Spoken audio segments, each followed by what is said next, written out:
भारत के इतिहास में विनायक दामोदर सावरकर जैसे कम ही व्यक्तित्व मिलते हैं जिनके बारे में जर्नल ओपिनियन इतना पोलराइज्ड है। या तो लोग उन्हें बेहद पसंद करते हैं या उनसे नफरत करते हैं।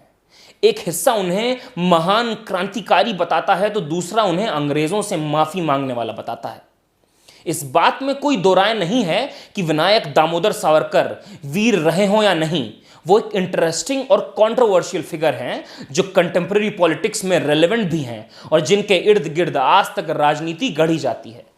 लेकिन सावरकर से जुड़ी कुछ ऐसी बातें हैं जिन्हें फैक्ट चेक की बहुत जरूरत है। नमस्कार, मैं दृष्टांत हूं। यह है हमारा fact check show busted. Vinayak Damodar Savarkar का जन्म आज के ही दिन 28 मई 1883 को नासिक के पास भागपुर गांव में हुआ था। सावरकर को इतिहास में जो जगह मिली उसमें से एक महत्वपूर्ण कारण है मुस्लिम लीग के जवाब में उनका हिंदू महासभा से जुड़ना और हिंदुत्व टर्म को एक नई डेफिनेशन और पोलराइज पोटेंशियल देना। उनकी जो एक कलेक्टिव हिंदू आइडेंटिटी में भारत के सार ढूंढने की कोशिश और जो हिंदू डोमिनेंस का सपना उन्होंने देखा था उसका असर आज तक दिखता है। और अगर कहा जाए कि आज तो सिर चढ़कर बोल रहा है तो गलत नहीं होगा। लेकिन क्या आम लोगों को यह बात पता है कि सावरकर नास्तिक थे और नॉन वेजिटेरियन भी? वो भगवान में मानते ही नहीं थे। इसी से जुड़ा एक किस्सा है। अक्टूबर 1906 नस्ल भेद और रंग भेद के खिलाफ मूवमेंट बिल्ड करने की कोशिश कर रहे थे गांधी। विदेश में रहने वाले भारतीयों को इसमें जोड़ भी रहे थे। लंदन स्थित इंडिया हाउस जब गांधी सावरकर से मिलने पहुंचे तो सावरकर प्रॉन्स फ्राई कर रहे थे। सावरकर ने प्रॉन्स ऑफर किए तो गांधी ने कहा कि मैं वेजिटेरियन हूं। तो सावरकर बोले, अंग्रेजी कॉलोनियलिज्म के खिलाफ एनिमल प्रोटीन के बिना कैसे लड़ेंगे? सावरकर गाय पूजन को भी अंधविश्वास मानते थे। यह विडंबना ही है कि दुनिया में जिन लोगों ने धर्म को पॉलिटिकल पावर हासिल करने का हथियार बनाया, निजी जीवन में वो रिलीजियस नहीं थे।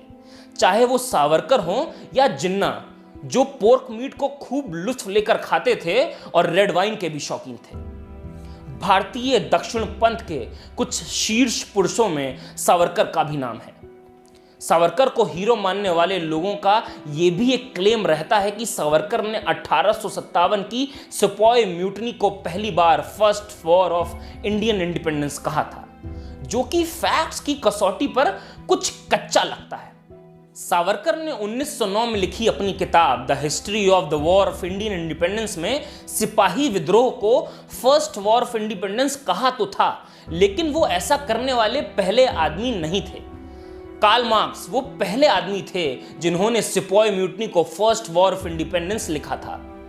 15 जुलाई 1857 को न्यूयॉर्क डेली ट्रिब्यून में छपे कार्ल मार्क्स के article the revolt in the Indian army में पहली बार सिपॉय म्यूटनी को फर्स्ट वॉर ऑफ इंडिपेंडेंस कहा गया। यह बात किसी से छुपी नहीं है कि कार्ल मार्क्स साम्राज्यवाद के मुखर तौर पर खिलाफत करते थे और यह आर्टिकल इसी सिलसिले में लिखा गया था। जुलाई 1857 से लेकर अक्टूबर 1858 तक लिखे गए कई आर्टिकल्स में मार्क्स और उनके दोस्त फ्रेडरिक एंगल्स ने first war of Indian independence का जिक्र किया है। तो सावरकर ने इस टर्म के पहली बार इस्तेमाल होने के करीब 51 साल बाद इसे अपनी किताब में लिखा था। सावरकर 1910 तक तो क्रांतिकारी समझ में आते हैं, लेकिन उसके बाद सावरकर के व्यक्तित्व में 360 डिग्री शिफ्ट आता है।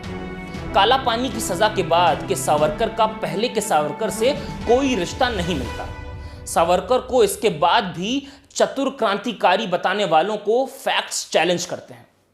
1911 में सावरकर को काला पानी के लिए 25-25 साल की 2 सजा सुनाई गई।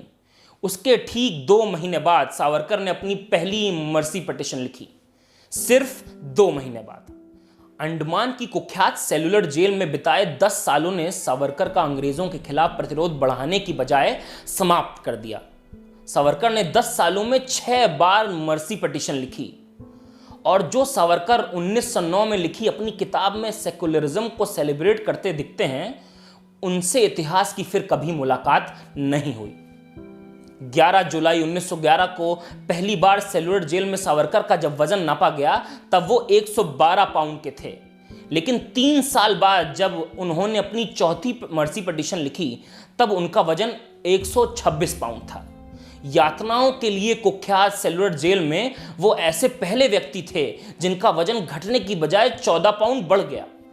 मर्सी पिटीशन लिखना उनके काम आया और सावरकर को 1924 में रिहा कर दिया गया, लेकिन इस शर्त पर कि वो किसी राजनीतिक गतिविधि में भाग नहीं लेंगे और रत्नागिरी के जिला कलेक्टर के पास हर हफ्ते हाजिरी लगाएंगे। सावरकर ने अंग्रेजों के साथ एग्रीमेंट भी किया था और उसमें लिखा था, to fulfil the common objective of British Empire and Hindu Mahasabha I will spend my rest of the life opposing Gandhi, Congress and Muslims. आजादी के आंदोलन में इसके बाद सावरकर की उपस्थिति नहीं है। इतिहास खुद इसका प्रमाण देता है। सावरकर एक लौते ऐसे क्रांतिकारी थे जिन्हें 60 रुपया पेंशन भी ब्रिटिश साम्राज्य की तरफ से मिलती थी। अब जाहिर है ये पेंशन आजादी के आंदोलन में हिस्सा लेने के लिए तो नहीं मिलती होगी। सावरकर ने टू नेशन थ्योरी को 1923 से लेकर आगे के वर्षों तक डिस्कस भी किया और डिफाइन भी। सावरकर एक रोमांटिक रेवोल्यूशनरी थे, लेकिन 1910 के बाद उनका यह रोमांटिसिज्म हिंदुत्व को डिफाइन करने में लग जाता है। लेकिन गांधी असैसिनेशन का दाग उनके व्यक्तित्व की नदी को सुखा देता है। 8 लोग जिन्हें गांधी की हत्या में अभियुक्त बनाया गया था उसमें सावरकर भी थे। सावरकर उसके बाद गुमनाम हो गए। 1966 तक सावरकर जिंदा तो रहे, लेकिन आरएसएस और भारतीय जनसंघ तक ने उनसे दूरी बना ली।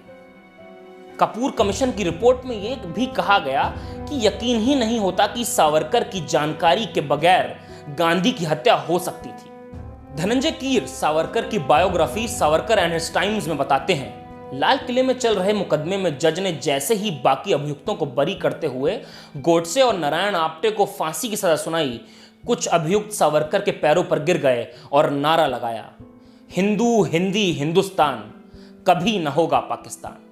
सावरकर को चाहे कोई वीर कहे या कुछ और, हर बार ये कुछ तथ्य हैं जिनके जवाब मांगे जाएंगे।